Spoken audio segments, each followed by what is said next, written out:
आप देख रहे हैं media mister India Santosh Kumar Modi के साथ। अभी हम कथा जहाँ पे हो रहा था, मैं दोस्त के माध्यम से यहाँ आए थे और कथा पे मैंने 2 दिन से लगातार सुन भी रहे थे। और मैं सुनने के बाद मेरे को लगा कि जो कथावाचक है मैं उनका एक बार परिचय लूं और अच्छे से मैं जानूं इनके बारे में, और ये खुद से परिचय देंगे। सबसे पहले आपकी स्वागत है हमारे चैनल में। बहुत बहुत धन्यवाद। आप जो लोग हमारे इस चैनल से जुड़े हैं इनके लिए इसके लिए बहुत बहुत धन्यवाद। मेरा नाम रजनी अम्बेडकर है। मैं इटावा से हूँ, कानपुर रहती हूँ और मैं बौद्ध गाथा वाचक हूँ। जो भी छोटा मोटा आता है तो वो समाज को बताने का काम करती हूँ और जहाँ भी जाती हूँ बुद्ध के बारे में, बाबा साहब के बारे में, बहुजन समाज में जितने जन्मे महापुरुषों के बारे में बताने का काम करती हूँ। मैं आपसे 2 दिन लगातार मैं भी कथा सुन रहा हूँ। मेरे को आपसे बस ये कि बात पूछनी थी। 2 से 5 सवाल हो गए मेरे, और मैं उस सवालों को आपको सहनता पूर्वक आप दीजिएगा। मैं कहना एक बात है कि बुद्ध जिनकी जन्म की गाथा आप बता रहे थे, बुद्ध और बौद्ध में ये दोनों में क्या अंतर है? बौद्ध धम्म है अच्छा। जो बुद्ध ने रास्ता दिया है, और बुद्ध जो है, बुद्ध कहते हैं तथागत को, बुद्ध कहते हैं तथागत को, गौतम बुद्ध को बुद्ध कहते हैं। अच्छा। बुद्ध, ये बुद्ध धर्म से और संविधान से ये दोनों का ताल्लुक क्या है? बुद्ध का धर्म ये कहता है कि कभी किसी की हत्या ना करो, चोरी ना करो, व्यभिचार ना करो, झूठ ना बोलो और नशा ना करो। और यही संविधान कहता है। कभी किसी की हत्या करोगे तो 302 307 लगेगी, चोरी करोगे 378 लगेगी, छीना झपटी करोगे 412 लगेगी। बुद्ध के धम्म पे आधारित बाबा साहब अम्बेडकर ने भारत का संविधान लिख के तैयार किया है। जो बुद्ध का धम्म कहता है वही बाबा साहब अम्बेडकर का संविधान कहता है। कानूनी तौर पर जो भी आप गलत काम करेंगे तो जो जैसा काम करेंगे उसी हिसाब से संविधान के तहत आपको धारा लगेगी तो आपको दंडनीय किया जाएगा, दंड दिया जाएगा। बुद्ध धर्म ही बाबा साहेब अम्बेडकर ने क्यों अपनाया? इसमें छुआछूत नहीं है, भेदभाव नहीं है, जातिवादी नहीं है, और ये एक भय नहीं सिखाता है, ये निडरता देता है। जहाँ आपको जैसे जीना है वैसे आप जी सकते हैं। इसमें स्वर्ग का डर नहीं है, नरक का भय नहीं है, आप निडर होकर जी सकते हैं। इस तरीके से बाबा साहब अम्बेडकर ने बौद्ध धर्म ग्रहण किया।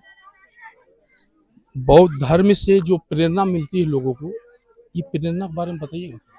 हाँ बिल्कुल, बौद्ध धर्म से बहुत सारी प्रेरणा मिलती है कि अपने जीवन को अच्छे से बनाए। अगर रखना है हाँ। तो अपने जीवन को पवित्र बनाओ। पवित्र कैसे बनेगा? कभी किसी को सताओ नहीं, हिंसा ना करो। हिंसा का मतलब यही नहीं है कि किसी की मारा काटी है, तो हिंसा का मतलब यह है कि कभी अपने मुख से दूसरे से कभी ऐसी कोई बात ना कहो जिससे कि दूसरे का दिल रोने लगे। कोई परेशान ना करो कभी किसी से। एक दूसरे से प्यार करो, नफरत ना करो, और प्यार से जीना सिखाता है बुद्ध का धर्म। क्या बुद्ध धर्म में सब धर्मों का सम्मान मिलता है? हाँ बिल्कुल मिलता है। बुद्ध का धर्म कभी किसी को नीचा नहीं बताता, बुद्ध का धर्म कभी किसी को ऊंचा नहीं बताता, और किसी की अवहेलना नहीं करता है बुद्ध का धर्म। बुद्ध धर्म में कितने देशों में अभी तक फैले हैं? दुनिया के कई देशों में मतलब बुद्ध का धर्म माना जाता है, और भारत में भी माना जाता है। और धीरे अस्थायी धीरे रूप से बुद्ध धर्म जो है, अस्थायी रूप से बुद्ध धर्म की जो प्रेरणा, जो संदेश मिला, वो कहाँ से शुरू हुआ? भारत से या कोई और देश? भारत से। भारत से। भारत देश ही जो है सब देशों को बुद्ध धर्म के द्वारा मतलब ज्ञान की फैला हुआ है। हाँ, भारत में ही बुद्ध का जन्म हुआ है। नेपाल की तराई में लुम्बिनी वन में हुआ है। और विदेश के लोग जो आते हैं तो भारत की धरती को नमन करते हैं, कि इसलिए करते हैं कि भारत ने हमें बुद्ध दिए हैं, भारत ने हमें अम्बेडकर दिए हैं, भारत ने ज्योतिबा दिए हैं। इसलिए बुद्ध का जो धम्म है वो भारत से ही शुरू होता है कहीं ना कहीं। लेकिन आज भारत में नहीं है, भारत में नष्ट कर दिया गया। अन्य देशों में देखेंगे, अमेरिका में देखेंगे, चाइना में देखेंगे, थाईलैंड में देखेंगे, हाँ जापान में देखेंगे, तो आपको बुद्ध का धम्म नजर आएगा। मतलब बुद्ध का धर्म साफ संदेश, शांति का प्रतीक। जी, शांति का प्रतीक है बुद्ध का धर्म। अच्छे से जिए और जीने दें, खुद जिए दूसरे को जीने दें, ये बुद्ध का धर्म कहता है। इसमें हम आपने बता रहे हैं सब धर्मों के हम सम्मान करते हैं, सब धर्मों के अनुयायी इनको सुन सकते हैं। ये धर्म है या पंथ? ये धम्म है। धर्म नहीं, धम्म है। हाँ धम्म है, ये धर्म नहीं है। धर्म होता है हिंदू धर्म। हाँ। और जहाँ धर्म होता है वहाँ भय तो जरूर ही होता है। धर्म होता है वहाँ ऊंच नीच होता है। मंदिर में एक व्यक्ति जा सकता है, लेकिन एक व्यक्ति पैसे चढ़ाने के लिए जा सकता है, लेकिन वहाँ के जो पैसे हैं निकालने के लिए नहीं जा सकता है। और धम्म में ऐसा कुछ भी नहीं है।